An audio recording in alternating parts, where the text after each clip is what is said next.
સમાચાર સામે આવી રહ્યા છે। પાટણથી સમાચાર સામે આવી રહ્યા છે તો પાટણના ધારાસભ્યએ મુખ્યમંત્રીને પત્ર લખ્યો છે। તો કિરીટ પટેલે સીએમને પત્ર લખી રજૂઆત કરી છે। કિરીટ પટેલે ગૃહ વિભાગના પરિષદ મુદ્દે પત્ર લખ્યો છે।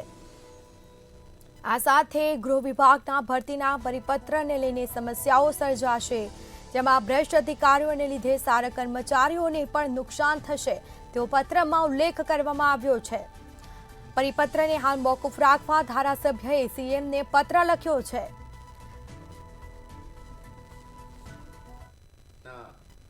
આદરણીય મૃદુ અને મક્કમ સંવેદનશીલ મુખ્યમંત્રી શ્રી ભૂપેન્દ્રભાઈ પટેલને એક પત્ર લખ્યો છે અને પત્ર એટલા માટે લખ્યો છે કે થોડા સમય પહેલા ગુજરાત રાજ્યની અંદર પોલીસ સબ ઇન્સ્પેક્ટર અને પોલીસ ઇન્સ્પેક્ટર જે બિન હથિયારીની અંદર નોકરી કરે છે એમના માટે એક વિચિત્ર પરિપત્ર બહાર પાડવામાં આવ્યો કે એમને 5 વર્ષ સુધી જે રેન્જની અંદર નોકરી કરી હશે એ રેન્જની બાજુની રેન્જ સિવાય એમની બદલી કરવામાં આવશે। ખરેખર આવો પરિવર્તન હોઈ ના શકે। સરકાર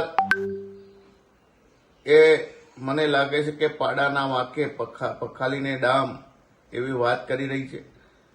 જે લોકો ખરેખર ભ્રષ્ટાચાર કરતા હોય, જે લોકો ટોળબાજ હોય, જે લોકોને જાહેર જીવનની હેરાનગતિ કરતા હોય, જે કાયદાનું પાલન વ્યવસ્થિત રીતે ના કરાવતા હોય કે ના કરતા હોય, એવા પોલીસ અધિકારીઓ વિરુદ્ધે કાર્યવાહી કરવાને બદલે જે લોકો ઓનેસ્ટ છે, જે સમર્પણની ભાવનાથી નોકરી કરે છે, એવા તમામ લોકોને એક લાકડી હાંકવા એ યોગ્ય નથી।